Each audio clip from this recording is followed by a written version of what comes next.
Who are we adding on waivers in week 7? We'll tell you next in Fantasy Football Today in 5. Welcome to FFT in 5. I'm Chris Towers here with Dan Schneier, and we're going to talk about the week 7 waiver wire options. And boy, let me tell you, there's some exciting stuff out there. Dan and I were talking before the show. Not a great time for fantasy football right now. Not a lot of great options. Only 8 active quarterbacks in week 7 are averaging at least 20 fantasy points per game. So that just kind of tells you where things are right now. And that leads us perfectly into Monday Night Football, where the Broncos were once again forced onto a national audience as their offense continues to just be miserable. And frankly, their defense is kind of making things miserable for offenses on the other side as well, which is leading to these interminable 13-13 overtimes. Can you give me one reason to be excited about the Broncos offense right now? I couldn't in good faith give you any one reason to be excited about the Broncos offense right now. I think as we discussed before the show, Chris, the issues in coaching are spilling over. I mean, they're one of the more penalized teams. This system, nothing that this coach has done leads me to believe that this system will be picked up fast enough to really feel like there is room for growth that's immediate. So for the Broncos, I'm turning the page right now on that offense.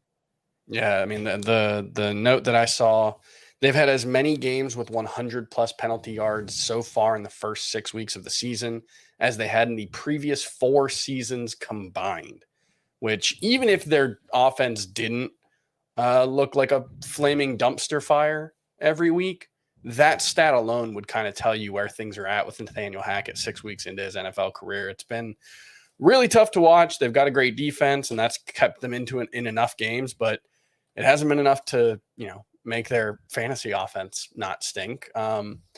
You are really concerned about the Chargers, though. Why don't you tell me about that?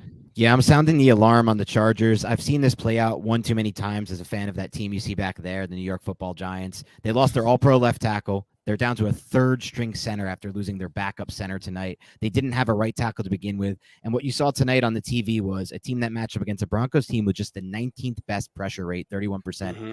Not even a top 10 team, not a top 15 team. And the Chargers couldn't operate a drop back passing game. And that's the real scary thing. They had to resort to screens. They had to try to run the ball in obvious pass situations. They don't trust their offensive line right now, and I don't blame them. But I've seen this play out so many times, and it's the playbook on stopping a team without an offensive line, as far as pass protection goes, is just, it's too easy to get to the right plays there. So I'm very nervous about this Chargers offense unless they can start to get healthy on that offensive line.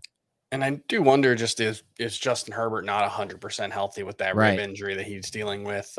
He's been practicing, he's been playing through it, but, it's got to be causing some discomfort. So hopefully that can get better. But like you said, the offensive line issues are really concerning. And we'll move on to the week 7 waiver wire targets. And obviously, if you want a more in-depth discussion of that, make sure you listen to the full episode of Fantasy Football Today, wherever you get your podcast. But the first one I'll ask you about is Latavius Murray, who was the lead running back for the Broncos. He was active for the first time since signing with them. Got 15 carries, 66 yards on those 15 carries. He had 1 catch, 1 target for -2 yards. Melvin Gordon, a complete non-factor, 3 carries for 8 yards. Mike Boone, only 2 touches, excuse me. So it looks like Latavius Murray is the lead back here. Is he a top 30 running back moving forward in this Broncos offense? I don't think so, and I don't trust that he'll be the lead back forever. I think that this is a weird hot hand situation. Something I guess Melvin Gordon did rub this coaching staff the wrong way. They've been weird, hot and cold about him since they got here, even though they were the ones who decided to re-sign him, which makes very little sense, especially when they brought in a new regime. But I'm not sold that Latavius Murray will be that back. And more importantly, I'm not sold they're going to have too many more game scripts like this, where it's just a grinded out game. They can run the ball a million times because their defense isn't giving up many points. They have a great defense, but some teams are going to be able to score on the Broncos, and that's going to take him off the field. Yeah, it's not a great situation. It is worth noting Melvin Gordon has been dealing with rib and neck injuries over the past couple of weeks. So I wonder if he just, aggravated something there that led to this. He did get the start in this game, but was pretty much a non-factor after the first drive. Let's move on to some of the wide receiver options this week are actually pretty interesting. And I'll throw the 3 top guys out there from Jamie Eisenberg's waiver wire column coming out on Tuesday morning. Alec Pierce, Rondale Moore, and Wan'Dale Robinson. How would you rank those 3? And do you think any of them have top 24 potential rest of season?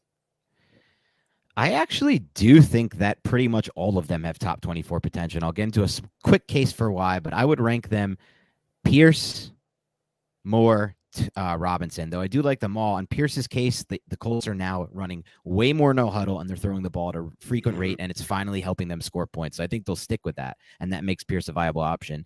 In Rondale Moore's case, the injury to Marquise Brown, you can look at it like that, like DeAndre Hopkins will take over there, but really that role that Moore is playing is really for the easy checkdowns, the easy completion. So for PPR leagues, I like Moore. Same thing goes for Robinson. It's not an explosive pass game of the Giants, but Robinson is going to operate in that Richie James role that he's had the first 5 weeks before last week, which means a lot of targets, relatively speaking, for teams that don't really pass the ball that well, yardage wise. Yeah, it was nice to see Wan'Dale Robinson. I believe he had 4 targets on only 14 snaps in week 6. He's coming back from the knee injury that knocked him out in the opener. And, that role is only going to grow. And we've seen Daniel Jones lean on his slot options a lot over the past couple of seasons. So, right. That could be a situation where Wan'Dale Robinson, that's going to be a tough one for me to say moving forward. It Rondale could be Rondale Moore, Wan'Dale Robinson. Yeah, those two guys together. That's going to be tough. But it could be a situation where Robinson is pretty useful for fantasy moving forward. So excited about all 3, and that's going to do it for FFT and 5. We'll see you tomorrow.